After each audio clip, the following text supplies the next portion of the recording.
Space is silent, but every human who saw it that night swore they could hear the screaming.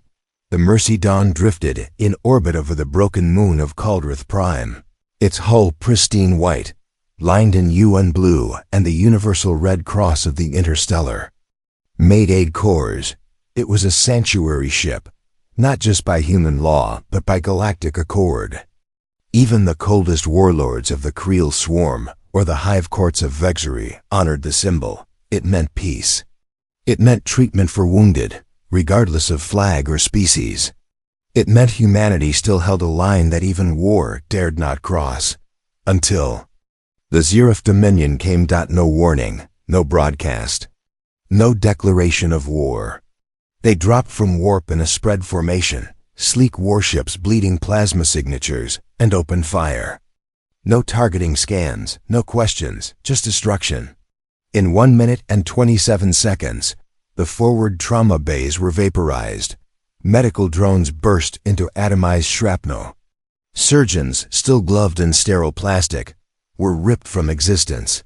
The ship tried to issue a distress beacon.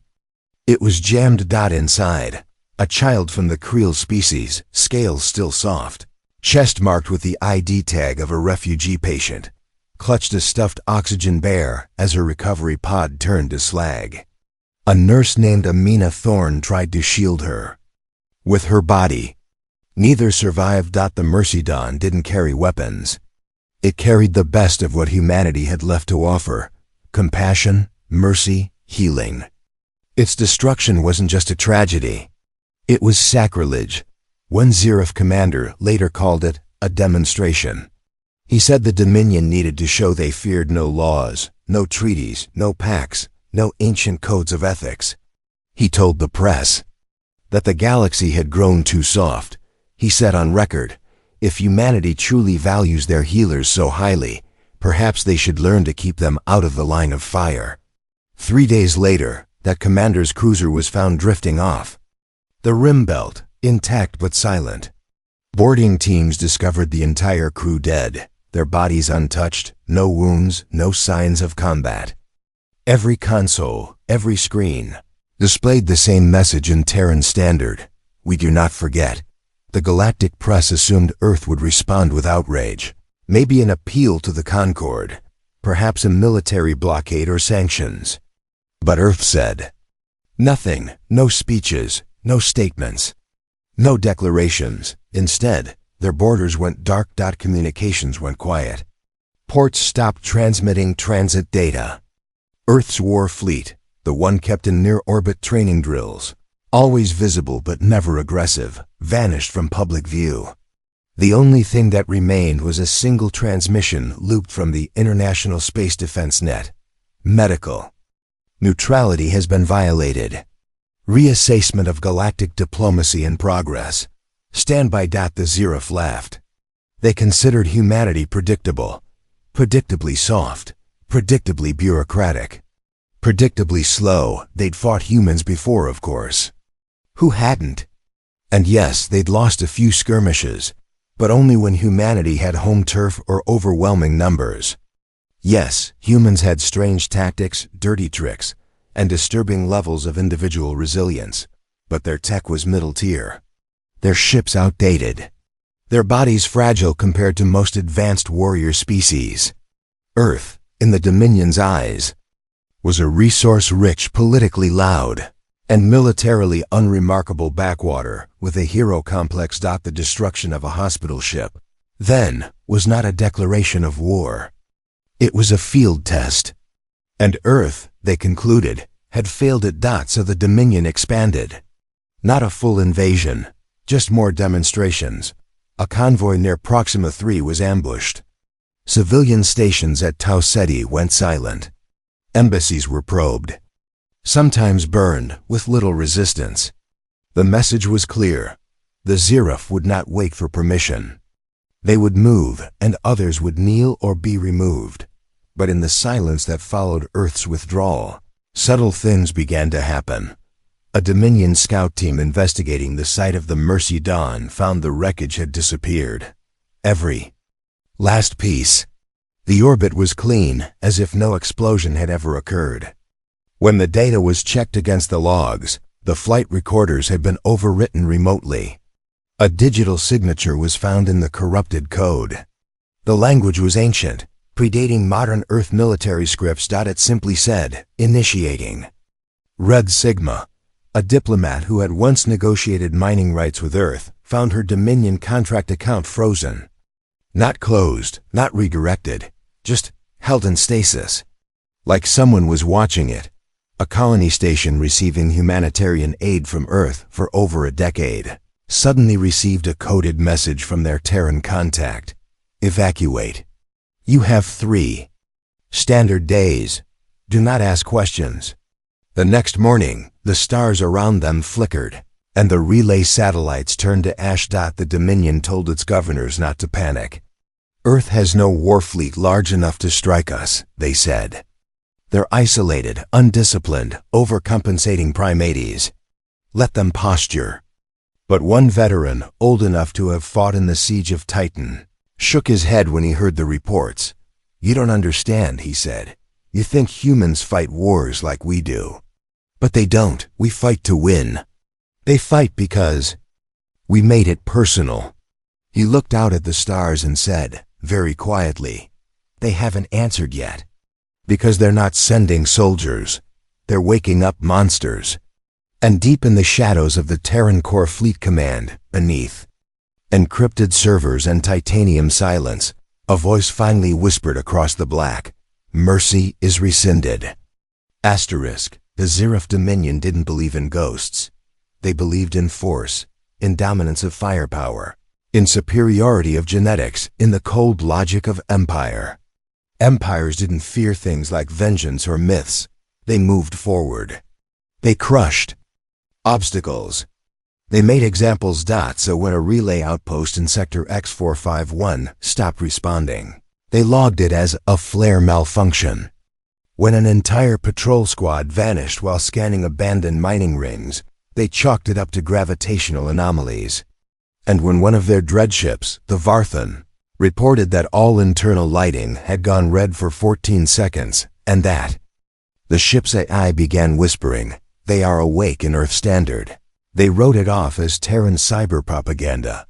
But the little things kept happening. In hangar bays, tools were found rearranged into patterns that matched old Earth military symbology. Untranslated messages began appearing in system code, always at the end of a transmission. The line is drawn.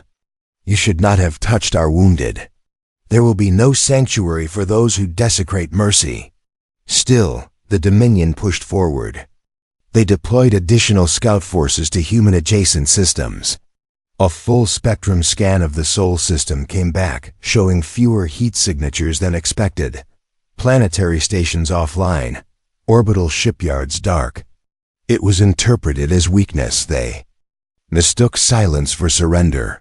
Fleetmaster Karaz, a rising star in the Dominion War Council, convened his generals in the Glass Citadel to propose a rapid strike at Earth's outer colonies.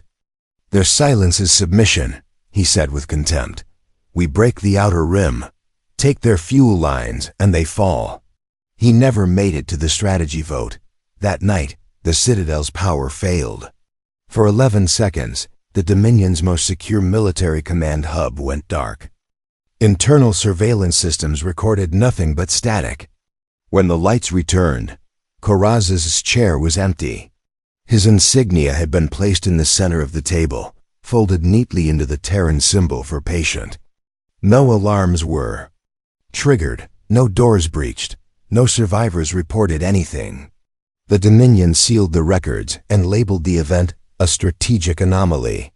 But fear, once seeded, spreads like fire and oxygen. Within days, multiple Dominion freighters traveling along safe trade routes began arriving off course, only to be discovered floating derelict. Crews gone, cargo untouched. A single word left in carbon scoring on the hulls: retribution. Some believed the humans were experimenting with new stealth technology. Others speculated psychic warfare.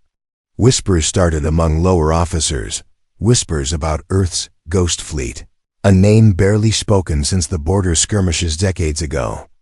Stories passed from old soldiers to fresh cadets, tales of ships with no power signatures, of warcraft that moved like predators rather than patrols. But even those who knew the legends thought they were just that, stories. Until the Dominion. Destroyer Krelith's roar went dark in the Phalian drift. It had just engaged a minor human supply convoy, a simple target, and was returning to resupply. Mid-flight, its transponder vanished. 2 pursuit frigates arrived days later. What they found was not a wreckage, but something worse. The Krelith's roar was intact. Systems operational. Lights running. Gravity online. But the crew? Gone, not dead. Not ejected. Gone. Every room was empty. Uniforms folded in beds. Weapons stored properly. Even meals left half-eaten on tables. The bridge was coated in a thin layer of frost. On the main view screen, in Earth Standard, glowed a message for 4. Every medic you slaughtered. We take 1,000 of yours. The Dominion had no explanation, no answers. No targets, but they now had fear. Fleet Admiral Sirik, veteran of 3 conquests, ordered the fleet into defensive formation. Outer scout. Lines were doubled, civilian movements restricted. Comms officers were forbidden to discuss the disappearances. Internally, Command began probing old human databases for any signs of Black Protocol fleets. Earth's rumored contingency programs never acknowledged in peace talks. And as the search intensified, one disturbing fact became impossible to ignore. The Mercy Dawn's distress beacon had never actually stopped transmitting. They jammed it, yes. Crushed the ship, destroyed its bridge, vaporized the comm arrays. And yet, its signal, encrypted on an obsolete Earth emergency channel, was still repeating every 4.7 seconds.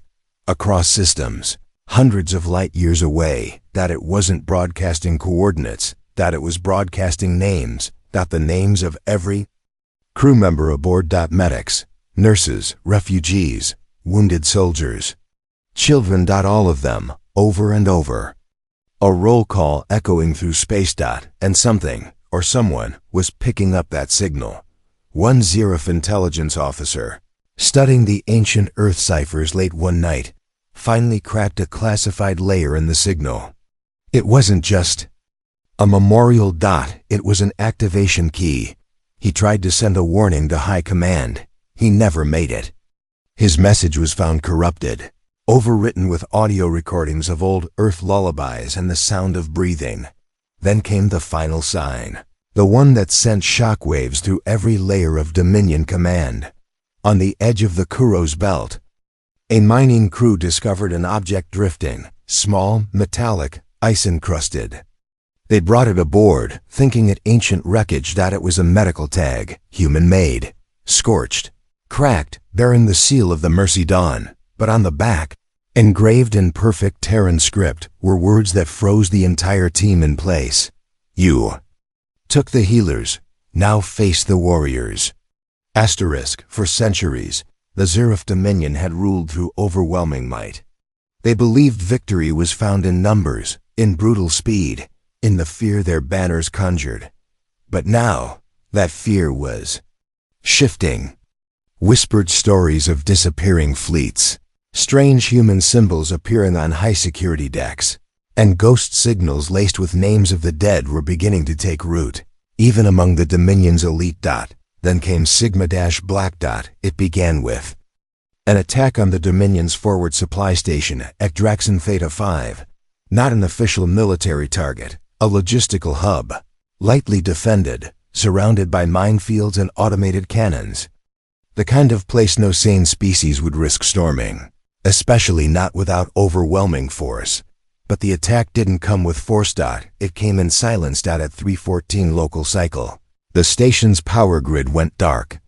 At 3:15, emergency generators failed. At 3:16, every external drone camera showed the same image on their internal feeds. A human in scorched black armor, eyes hidden behind a polarized visor, standing alone in the hangar. No entry signal. No warning. security dispatched a response team, 20 elite Zerif enforcers in full riot armor. At 3:17, their vitals flatlined, not from weapon strikes, but simultaneous neural shutdown. Their bodies fell mid-stride. No. Alarms had been triggered. At 3:18, the station's command feed returned, broadcasting not to the Dominion, but directly to the EarthNet archive. The footage was pristine. One figure, alone in the hangar, standing beside the Dominion banner. He looked up at the camera. Behind his visor, his voice cracked like ice over steel. "This is Ghost Team Sigma Black. Authorization, Dawnbreaker Protocol." He drew a single blade from his back, matte black, no energy hum, no heat signature. For every healer you erased, one station falls. Then the feed cut to static. By the time Dominion reinforcements arrived, the station was dead. Systems offline, command crew neutralized, no signs of explosions. No survivors. Just the same phrase scrawled on the walls in Terran text: no gods. No kings, only justice.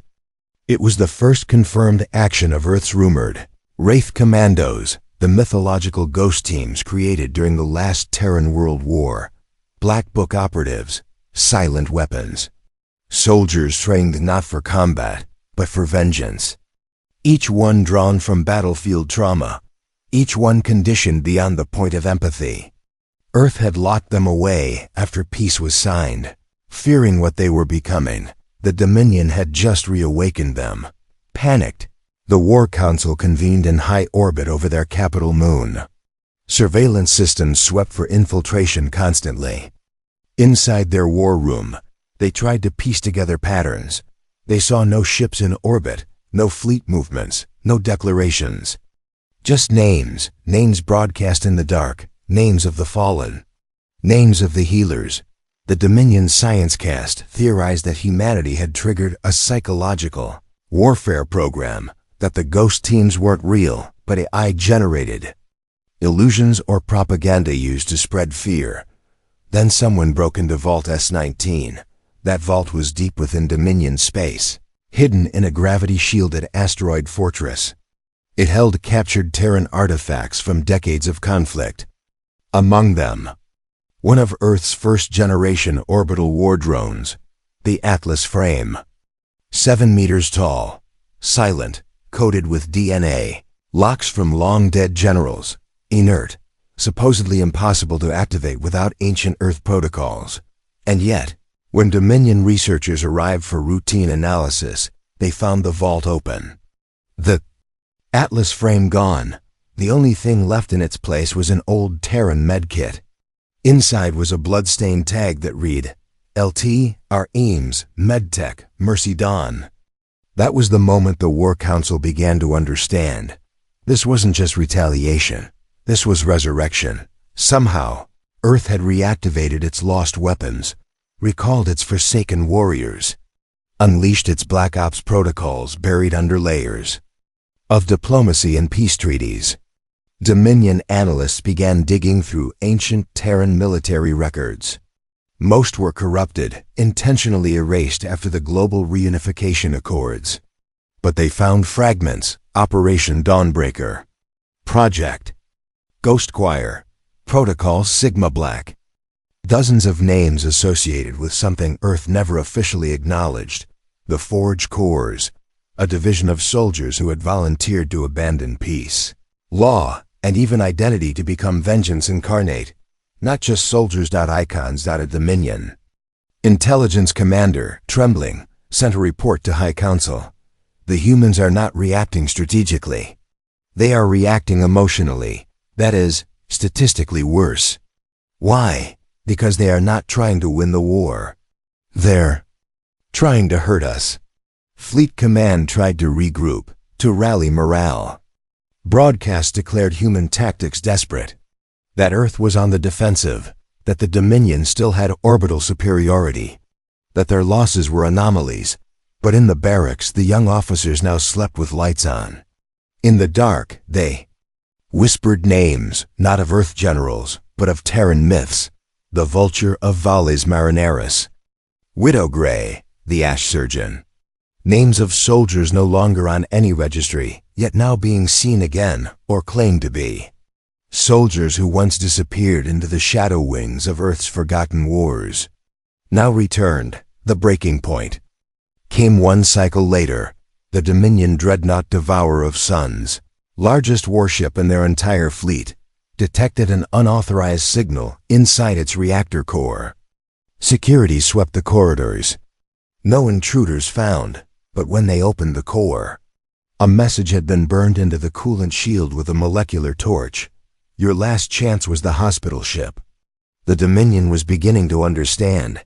Earth wasn't building a new fleet, it was opening an old vault. Panic is a subtle thing, especially in empires built on order. It starts as questions left unanswered. Then it becomes silence where orders should be. Then it turns into disobedience masked as delay. But for the Zerif Dominion, panic had finally breached containment. When a race like the Dominion, masters of conquest, breakers of over 100 species, begins to fear shadows, it is no longer strategy that matters. It's survival. The Devourer of Suns was recalled to home orbit, surrounded by a formation of escort ships in a locked ring of defense. The Dominion activated Protocol Shroud Prime, their most classified security procedure. They scrubbed their navigation charts, purged all AI systems from emotional modeling, and suspended their interstellar expansion campaign. A pause in conquest. That had never happened before. Meanwhile, the humans said nothing. No broadcast, no official claim, no demands. Just more names. More medical tags. More untraceable strikes that made no strategic sense, only emotional ones. A fuel depot in the A jar cluster was turned into a graveyard, its reactors melted without detonation. Not even a tactical gain. Just a message left behind. This was where you laughed after the attack. A captured Terran surgeon, interrogated under Mind Splice Protocol, was found dead in his cell, not from suicide, but from neural collapse. The last word he said was recorded on repeat, a single whisper, knock knock. Nobody knew what it meant. Except the humans. The Dominion, desperate for actionable intel, began countermeasures. They tried deploying tracking spores across Terran trade lines. They shut down independent jump dates. They hunted their own citizens who had spoken to humans during the peacetime era, fearing leaks. They even offered clemency to captured Earth soldiers in exchange for codes of Ghost Command. They got nothing. Because the Ghost teams weren't part of any command anymore. They answered only to grief. So, the Dominion built traps, gravity snares, biofused kill zones, AI bait fleets. And for a time, it looked like they were gaining ground. They captured a human operative on Karth 7. She was found trying to extract a Dominion xenobiologist. A rare mistake, young, bleeding, silent. They restrained her in stasis fields, flooded the chamber with memory-severing gases. Questioned her for 7 days, she never spoke. But on the 8th day, all the lights in the facility turned off. Then the temperature dropped to Earth-level freezing. Then every monitor in the building, over 200 of them, began playing the same video. Footage from Mercy Dawn. Not the destruction. The inside. Hallways filled with nurses comforting burn victims. A doctor giving a child a stuffed toy before surgery. Medics operating with bare hands under flickering emergency lights. A man with cybernetic implants humming to keep a frightened soldier calm. It wasn't propaganda. It was love.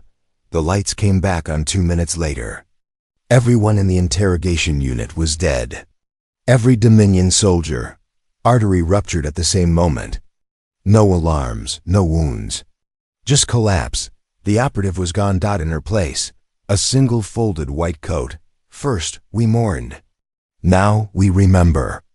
At this point, even the Dominion's most loyal generals began to question the truth. Was Earth really this capable? Were these ghost teams still human? Was this vengeance or something worse? Something elemental? Fleet Admiral Vacan, a hardliner since the first human-Dominion border dispute, proposed a bold counterstrike. "They are shadows, we will flood the light," he snarled. "We launched the Purge Wave, a full system sterilization sweep of Earth-aligned colonies, burn their homes, starve their morale. Show them conquest is not afraid of ghosts." He never made it to the launch ceremony.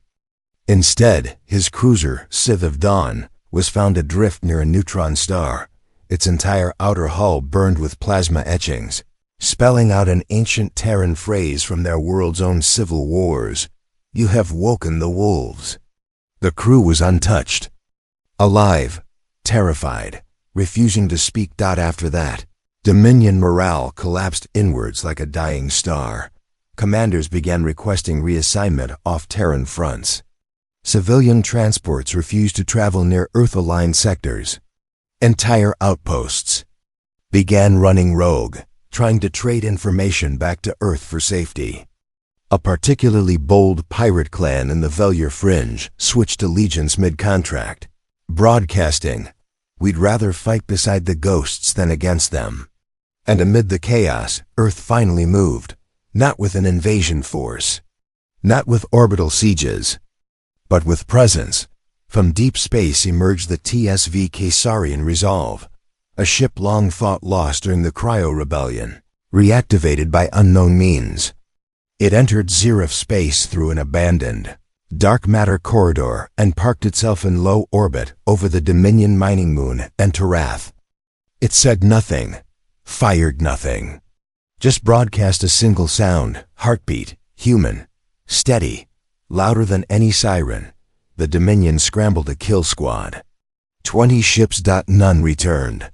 When scouts re-entered the moon's orbit weeks later, the Caesarian Resolve was gone, but the mining colony had been transformed. Every building painted white. Every wall engraved with the names of the Mercy, Dawn's Patience, the moon's new designation, as recorded by unknown code injection into Dominion maps. Sanctuary restored. The Dominion had prepared for war. They weren't prepared for wrath. And far out in the void, beyond charts, beyond borders, Earth's forgotten warriors were still gathering. They hadn't even begun. Asterisk. They thought the ghost teams were the pinnacle of human vengeance. But that was only what the Dominion could see. The scars Earth had sharpened into daggers. What they hadn't accounted for was what Earth buried. There had always been rumors, whispers of something beneath the Pacific. Something old, not a weapon, but a decision. Made in the darkest chapter of Earth's wars, sealed away when humanity unified not through peace, but mutual exhaustion. The Dominion didn't know the name, but humanity did. Project She to Ba Izes Is. It activated with no ceremony. No countdown. Just silence. All across Dominion space, sensors hiccuped, across thousands of light years. A brief moment where quantum communication. Relays failed, sync timers desinced, navigation II reported impossible star alignments. Then, one by one, Dominion ships began receiving a data burst on every secure channel, encoded in a dead Terran programming language, unreadable by any Dominion software, until it wasn't, because the burst wasn't a virus. It was a memory. Not digital. Human. In the command center of the Dominion vessel Glory, unyielding. The first to decode the burst, Admiral Durex was just finishing a strategy meeting when his vision faltered. He saw flames, cities, Earth cities, places he'd never seen but somehow recognized. He looked at his hands and saw blood, not his Terran. Then screaming, not in sound, but in emotion. Raw grief, injected into his brainstem like fire. Every crew member on the Glory unyielding fell to the ground. No injuries. Just overwhelmed. Minds flooded with the memories of Earth's most violent century.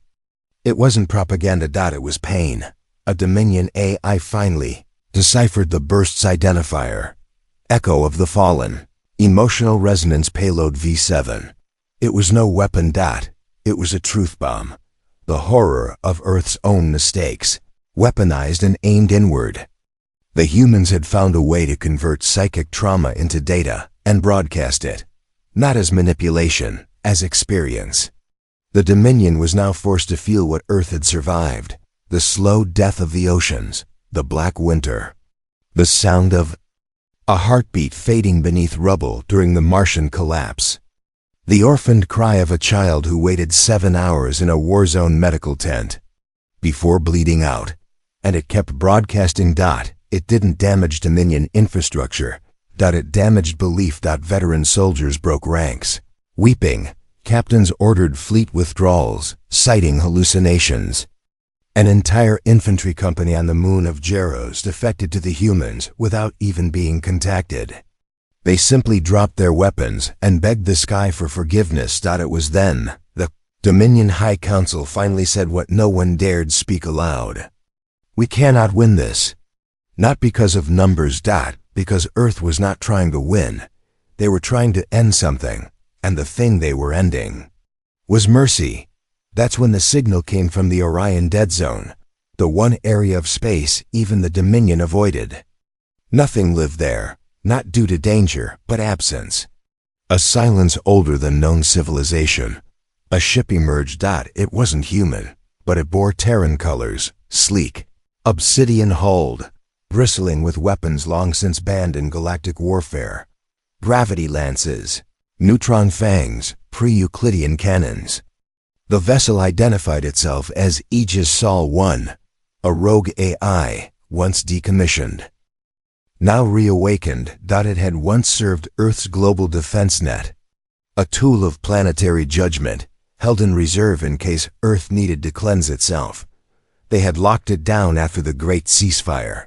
But now, they had let it out. The Dominion hailed it, demanding terms. It responded with 3 words: mercy is dead. The Aegis Sol did not need a fleet. It was one. Within 6 minutes of its reappearance, it cracked the gravity spine of the Dominion's orbital weapons platform over Zetra Prime. 10,000 kilometers of reinforced alloy split like paper. In its wake came the silence of extinction-level weaponry, surgical as a surgeon, and colder than the vacuum around it. More disturbing than its power was its choices. It didn't strike Dominion factories or war fleets. It targeted memorials, statues, raised to commemorate the glorious cleansing of Terran medical convoys. Monuments celebrating the attack on Mercy. Dawn. Each site was turned to molten glass, but not before the names of every victim were carved into their soil. Using Dominion script. You will never forget what we remember, came the EarthNet broadcast, rebounding off abandoned relays and Dominion civilian feeds. You will not be allowed to forget. The Aegis Sol was not just a weapon. It was a historian, and it had been awakened with one purpose: to document vengeance. The Dominion sent its elite AI killers to intercept it. Not one returned. Some defected. Others simply went dark, their last logs, describing impossible code signatures marked with a sigil that none could decrypt. A single Terran caduceus, the symbol of healing, now rebranded as judgment. That's when the final break happened. Entire Dominion colonies began surrendering, not to Earth, but to their own citizens. Riots broke out. Generals were assassinated by their own staff. Strategic officers defected, not for survival, but in terror, because they saw what Earth had become, and what Earth had always been: not a race of conquerors, a race of survivors, a race that, when pushed too far, didn't just fight back, they remembered. Then, they made you remember too. Asterisk, there was no fanfare when the final offensive began. No heroic anthem. No presidential speech. No countdown from Earth's command centers. Just a quiet override signal pulsed through the void, not a command, but a release. Across thousands of light years, vessels hidden beneath black oceans and hollow moons stirred. Silent warforms uncoiled from cryo-prisons in dead asteroid belts. Satellites disguised as mining junk aligned into interstellar firing lanes. The Dominion had always mocked Earth for their scattered, chaotic nature, their cultures, their politics. Their refusal to centralize. Now they understood. Earth never needed unity. They needed rage. The Dominion's final stronghold was a fortress world. Verexthal, the cradle of order. Entire continents carved into command infrastructure, with war clouds held in orbit to mask it from detection. They believed it was unbreachable. They forgot who they were facing. The sky cracked open, not with weapons, but with names. Hundreds of vessels, each named after a victim of the Mercy Dawn massacre, emerged from stealth space in perfect, eerie formation. They bore no flags, no emblems, just hulls carved with medical crests, rebranded not with olive branches, but obsidian wings. The first volley wasn't kinetic. It was psychological. Across every Dominion comes frequency.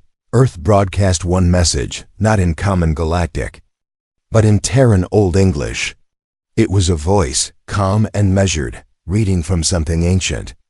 When you hear the whistle of our machines and the thunder of our names, know that it is not conquest you face. It is the reckoning of those who tried to save you. A moment later, the war began. Verexthal's orbital defense grid engaged. Thousands of particle silos and long-range plasma nets, none of it mattered. The human ships moved like predators trained in pain. They didn't target shields. They bypassed them entirely with slip-cycling drive torpedoes.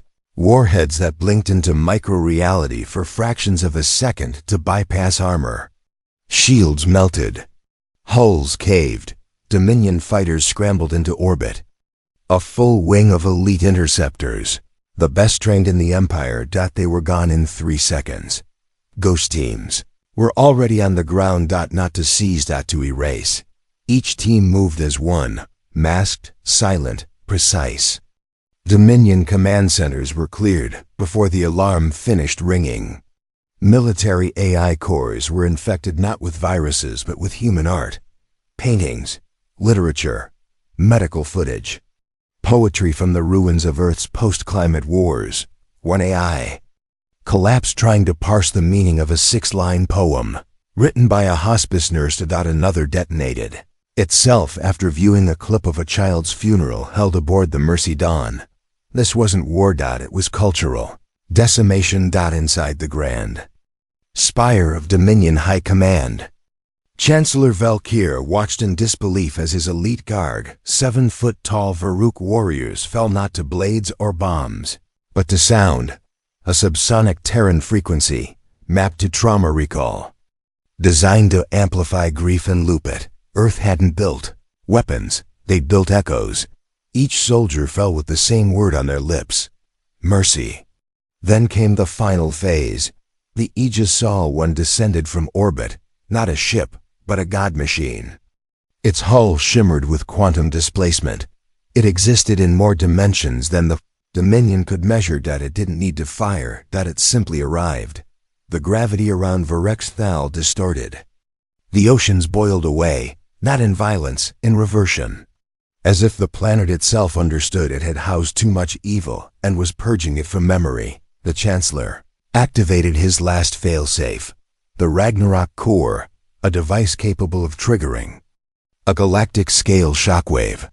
If he couldn't win, he'd take humanity with him, but when he pressed the ignition rune, he found a note taped to the trigger interface, written in shaky Terran script. We already died once. You can't kill us twice. Then the core detonated, harmlessly. Disarmed. Days ago, because a single human operative had already been there. They'd always been there. The war ended not with a bang, but a heartbeat.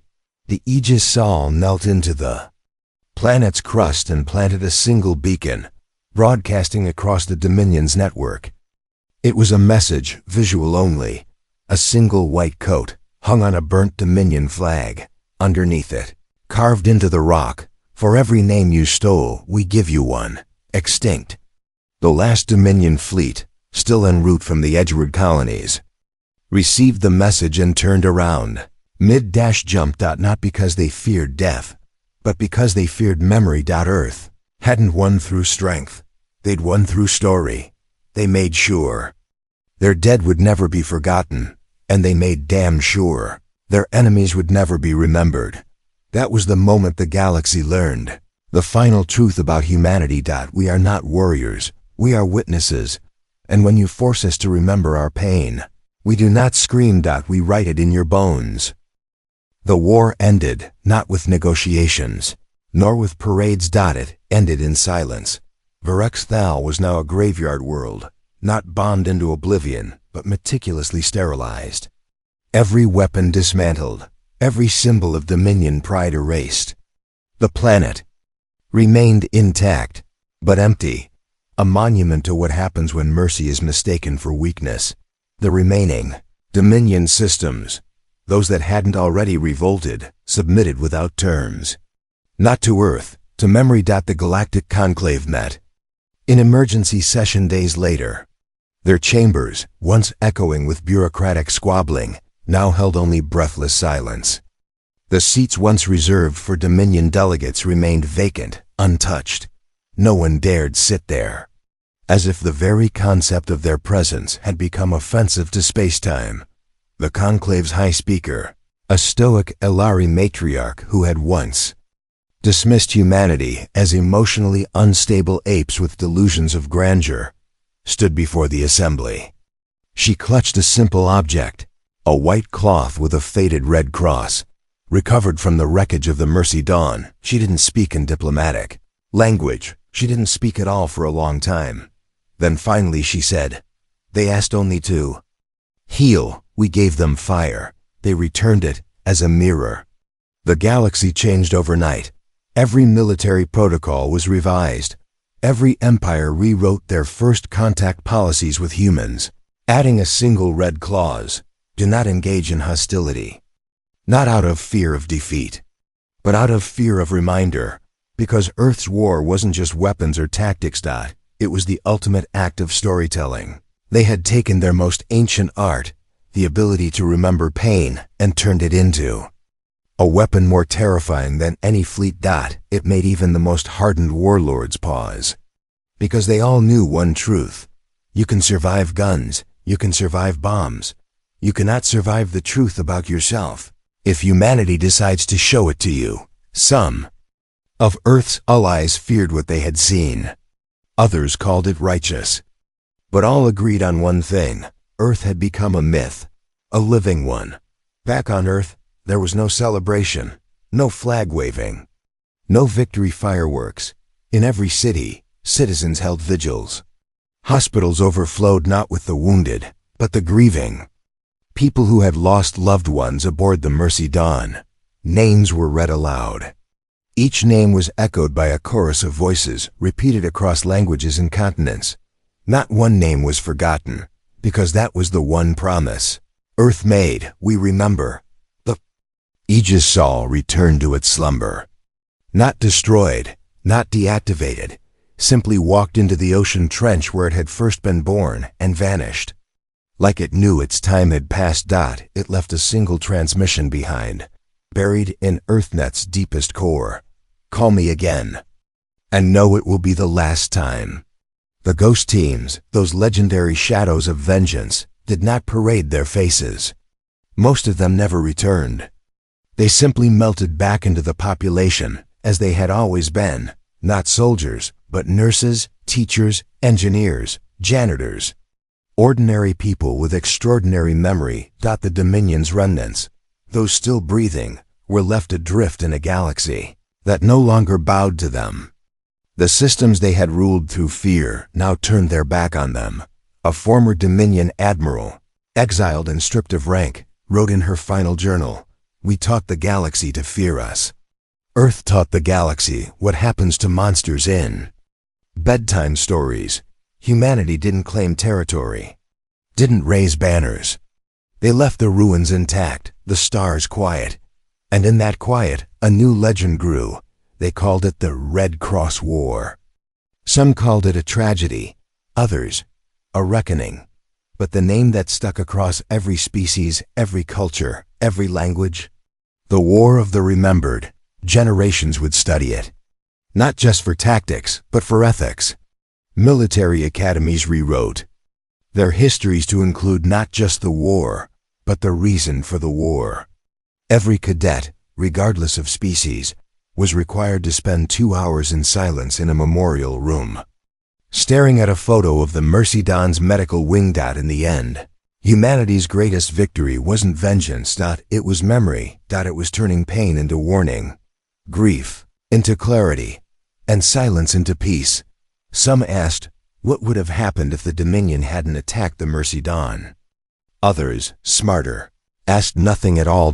Because they knew now, humans were not to be provoked, not because they are cruel, but because, unlike any other species, they remember every life, every loss, every promise. And when they act, it is not with hatred. It is with history. And history does not forgive. Are only records. And sometimes it strikes back. Like, comment, subscribe for more tales from the Void Archive.